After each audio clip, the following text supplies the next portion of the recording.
Egi. Kenapa nih Kak? Itu dari mana? Ya, ya hari ini memang kita membuat sebuah acara di mana kita merilis single terbaru The Massive yang mungkin tadi kita sudah sampaikan juga bahwa kita sekarang sudah independen setelah hampir 20 tahun kita bersama dengan record label yang sebelumnya. Kali ini kita punya record label sendiri, terus kita semuanya kerjakan sendiri juga, dan kebetulan juga memang di single ini kita bekerja sama dengan A&R Worldwide. Itu adalah sebuah perusahaan agency development di Amerika. Ini memang lagunya memang akan kita rilis secara worldwide. Jadi publicistnya memang sudah disiapkan yang ada di Amerika, di UK, di Indonesia juga, karena memang buat kita walaupun ini untuk kita rilis secara worldwide, tapi tetap yang di Indonesia harus juga memerintahkan juga gitu, karena buat kita nggak pernah juga berpikir kita meninggalkan market sini, karena memang justru yang bikin kita semakin kuat adalah orang-orang Indonesia gitu. Jadi mungkin perbedaannya adalah kita lagunya sekarang bahasa Inggris, mungkin akan sedikit tidak terbiasa ya, yang biasa dengerin Massive lagu-lagu Indonesia gitu. Ini kita mencoba memberikan diri untuk membuat lagu bahasa Inggris, dan plannya nanti satu album bahasa Inggris. Ini single pertama dari nanti yang nanti kita akan bikin album itu isinya semua bahasa Inggris. Rencananya sekarang tanggal 27 nanti kita rilis single ini di SP, lalu mungkin beberapa bulan kemudian September mungkin akan ada single kedua, baru nanti awal tahun akan album. Pastinya akan di sini kita ngasih tahu bahwa kita ada hal yang kita rubah, yaitu logo yang tadinya huruf kapital aja, terus warnanya orange, sekarang berubah warna jadi marun, warna merah marun. Terus yang tadinya miring tapi sekarang jadi tegak gitu. Terus di bagian apostrofnya yang tadinya biasa jadi ada simbol, yaitu paper plane atau pesawat kertas. Itu yang baru dari Massive hari ini. Mas Ren, ini mendengar musiknya internasional banget ya, setelah akhirnya jalan dengan label sendiri gitu. Dan mungkin pertanyaannya, apakah Massive kedepannya akan meninggalkan lagu-lagu ballad dan tentang kesedihan yang biasanya itu seperti apa sih? Oke, sebenarnya kalau ngomongin lirik, kita nggak akan pernah lepas dari tema-tema cinta ya. Jadi kalau lagu ballad tetap ada nanti, tapi mungkin liriknya jadi bahasa Inggris gitu.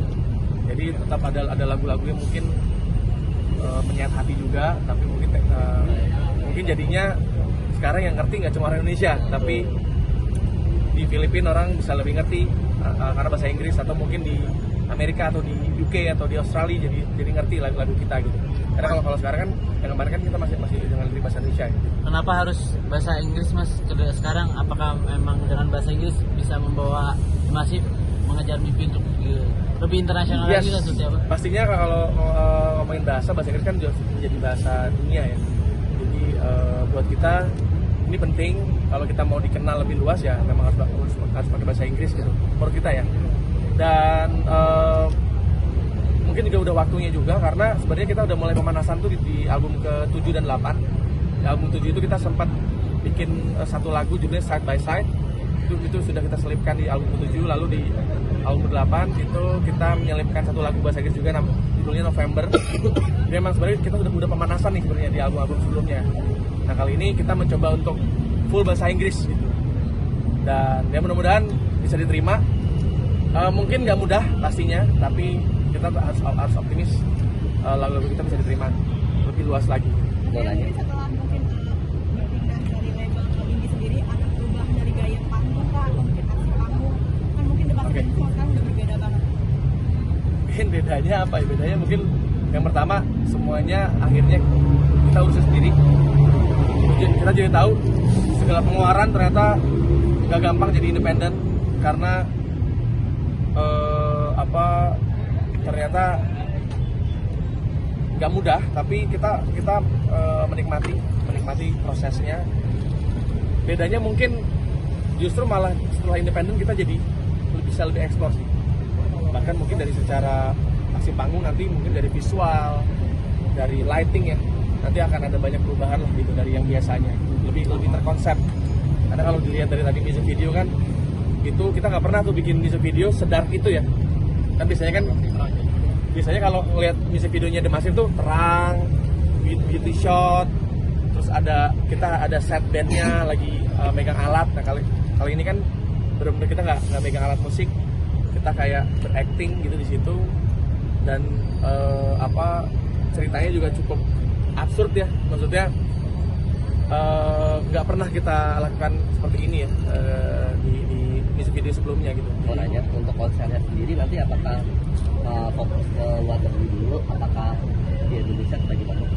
Oke, jadi setelah kita rilis single ini, rencananya kita akan bikin yang tour Asia dulu. Masih nggak terlalu jauh sih, di Malaysia, di Singapura, Taiwan dan Hong Kong. Lalu balik lagi ke Indonesia, yaitu di Ciledug. Jadi emang untuk saat itu masih itu dulu. Mungkin tahun depan yang akan kita banyak main setelah rilis album, mungkin kita akan banyak main di luar gitu, di festival-festival di luar. Maksudnya keluar dari zona nyaman juga. Banget ya, kayaknya ya, pasti ya, maksudnya kita biasanya bikin lagu-lagu berbahasa Indonesia, terus kita berkompromi dengan label gitu ya, maksudnya lu harus gini kan, ya kita itu hal yang wajar ya, karena kan mereka ngeluarin uang buat kita kan, maksudnya mereka yang membiayai rekaman kita. Nah kali ini kan kita yang memiliki masternya, kita yang keluar uang sendiri, kita bikin music video pakai uang kita sendiri, jadi kayak ya ternyata nggak gampang jadi punya record label sendiri ya, tapi seru gitu, maksudnya kita menikmati banget. Yang paling penting sih sebenarnya masternya punya kita, jadi aset lagu-lagu yang kita rekam itu punya kita sendiri. Itu jadi salah satu alasan juga kenapa kita happy independen, karena kan kalau lagu-lagu lama kita kan masternya punya label yang lama ya. Mas Rian,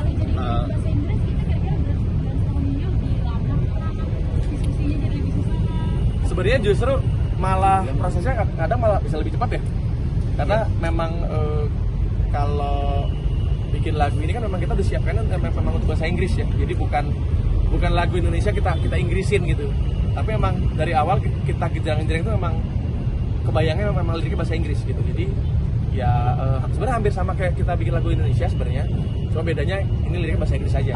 ya, dan juga ada beberapa teman-teman kita juga yang ngebantuin atau ngejagain gimana sih kalau bikin lirik pakai bahasa Inggris, karena kan berbicara dengan bikin lirik itu beda ya, beda cara gitu. Itu ada beberapa teman yang ngebantuin kita juga gitu. Mas, ada banyak pertanyaan nggak sih dari fans, misalkan kenapa memilih lagu barat? Pastinya ada ya, pasti ya. Tapi kalau yang Massivers biasanya mereka tuh kayak mendukung apa yang kita bikin, maksudnya perubahan-perubahan yang kita kasih tuh, bahkan kadang-kadang mereka malah suka lagu-lagu yang bukan jadi hits biasanya gitu. Kalau yang benar-benar ngikutin kita ya. Kalau pertanyaan masih ada, tapi ya itulah challenge-nya ya, maksudnya itu tantangannya, gimana caranya kita bisa bikin mereka juga suka sama karya-karya kita dengan bahasa Inggris. Di setiap perubahan biasanya akan selalu ada pro dan kontra ya, akan selalu ada yang bilang enakan The Massive yang dulu, oh ternyata bagusan The Massive yang sekarang gitu. Tapi memang apapun itu ya kita akan selalu mendengarkan kritik dan saran dari mereka gitu, dan membuat kita bisa menjadi lebih baik ke depan. Oke. Mempertahankan dari dulu masih sampai sekarang kan mungkin band yang mempertahankan Itu kita terus melakukan hal yang sering kita lakukan dulu, ngomongin musik, ngobrolin mau bikin apa, selalu ngomongin mimpi-mimpi yang mungkin yang belum kesampaian, kita tulis, kita obrolin, kita selalu diskusi, kita selalu pengen explore, bahkan sampai hari ini kita tuh masih kayak semangat buat bikin lagu-lagu baru gitu. Jadi kayak kalau masuk studio tuh seperti kita kayak masuk ke taman bermain gitu. Gua happy banget, makanya ketika kita produksi lagu ini tuh atau album ini tuh kayak bener-bener semangat, kayak ngerasa kita tuh band baru lagi gitu. Apalagi ditambah sekarang udah independen, jadi udah kayak ngerasa kita berjuang dari awal lagi, tapi dengan kondisi yang berbeda ya, dengan situasi yang berbeda gitu. Sedikit pasti jatuh bangun The Massive itu seperti apa sekarang sampai sekarang? Ya, kita kan baru masuk industri aja kan 2007-2008 ya. Kita dari ngeband dari 2003 kita pernah ngalamin yang namanya makan satu bungkus bareng-bareng udah pernah juga dulu, terus dibayar hanya dengan terima kasih dengan nasi kotak juga pernah gitu. Terus ya banyak hal yang memang kita jalanin tuh seru, tapi kalau diingat-ingat ya juga dulu ya, maksudnya kita bisa ngelewatin itu semua gitu. Dan perjuangannya juga nggak mudah. Bahkan kita juga pernah ada momen dimana kita nggak bisa mendapatkan hak kita saat itu di awal-awal, tapi semuanya kita lewatin dengan karena bareng-bareng mungkin ya, jadi karena kita ngelewatin bareng-bareng jadi kayak nggak kerasa kalau itu tuh hal yang nggak mudah gitu. Keluar dari rasa jenuh gimana? Keluar dari rasa jenuh. Oke, Taya. Satu lagi. Satu lagi. Rasa jenuh. Keluar dari rasa jenuh mungkin seperti apa untuk kalian? Rasa jenuh ya paling kita perbanyak referensi ya, perbanyak ide kreatif, itu juga salah satu menghilangkan rasa jenuh kan. Karena kalau kita melakukan hal yang sama terus menerus, nggak ada update sesuatu, itu kan jadinya bikin ya Salah satunya ini ya. Ya bikin lagu bahasa Inggris ini. Oke, terima kasih. Kita Terima kasih. ya.